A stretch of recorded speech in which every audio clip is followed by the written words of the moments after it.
Hello everyone, Rishida ব্লগে তোমাদের সবাইকে স্বাগত জানিয়ে আমার ভিডিওটা শুরু করছি। আশা করছি ভালো লাগবে। তো কেউ স্কিপ করো না, পুরো ভিডিওটা দেখতে থাকো। তো তোমরা কেমন আছো অবশ্যই জানি, আমরা তো খুব খুব ভালো আছি।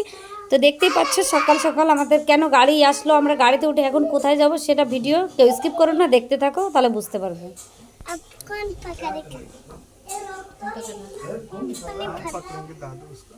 उसका दादू नहीं है। दादू नहीं है, ये दादू है। दादू है। हम दादू पहनते हैं, मेरे दादू रहते हैं इसके। ये तो मेरा बाप है। ভিডিওটা দেখে তোমাদের কেমন লাগে আমাকে কিন্তু অবশ্যই কমেন্ট করে জানাবে। কারণ আমরা এখন পুরো পাহাড়ি এলাকায়, পুরো জঙ্গল, চারিপাশে কোনো ঘরবাড়ি দেখা যাচ্ছে না, দেখতেই পাচ্ছ পুরো জঙ্গল এরিয়া। আমরা এইদিকে একটা রাম ভগবানের মন্দির আছে, সেটা দর্শনে যাচ্ছি। তোমরা জানো যে 14 বছরে রাম বনবাস, 14 বছরে মানে বনবাস হয়েছিল। বনবাস হওয়ার পরে রাম ভগবান কিন্তু যেখানে এসেছিল সেই মন্দিরে আমরা যাচ্ছি মন্দির দর্শন করতে। তো দেখতেই পাচ্ছ, যেহেতু আমার শাশুড়ি মা শ্বশুর এসছে, তো তাদের নিয়ে আমরা ওখানে দর্শনে যাচ্ছি আজকে। তো তোমরা দেখতে থাকো, আমি পুরো ভিডিওটা তোমাদের সাথে শেয়ার করব। আর ভিতরে গিয়ে সেটা শেয়ার করতে দিলে তো আমি অবশ্যই তোমাদের সাথে শেয়ার করব। আর ভিতরটা যদি শেয়ার না করতে দেয় তাহলে আমি তো করতে পারবো না, কিন্তু বাইরে আমি পুরো টোটালটা তোমাদের সাথে আমি শেয়ার করব। দেখো পাহাড়ি এলাকা, মানে পাহাড় কেটে কেটে কীভাবে রাস্তা তৈরি করেছে, মানে উঁচু নিচু এরকম ভীষণ, মানে টাপের গাড়ি যে চালায় না, ভীষণ টাপের ব্যাপার। যখন উঁচুর থেকে মানে নিচুর থেকে ওঠে তখন তো বুঝতেই পারছো কেমন চালাতে হবে গাড়ি। তো ভীষণ রিস্কে, ভীষণ ভয়ও লাগে।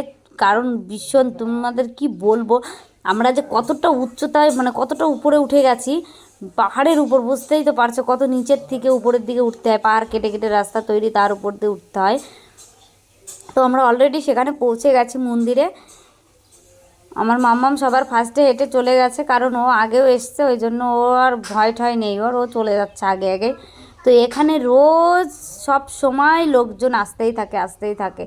বছরে 2বার তো মেলা হয়, আর যখন মেলা না হয় এমনি রোজ দিন সবাই পুজো দিতে আসে। তো আমরা আসলাম, আরও কত লোক আমরা দেখলাম, কেউ পুজো দিয়ে বেরিয়ে গেল, কেউ আসছে, তোমরা সবটাই দেখতে পারবে। তো আমরা যেখানে থাকি সেখান থেকে আরও কিছু ফ্যামিলি গেছিলো আমাদের সাথে, আমরা সবাই একসাথে গেছিলাম।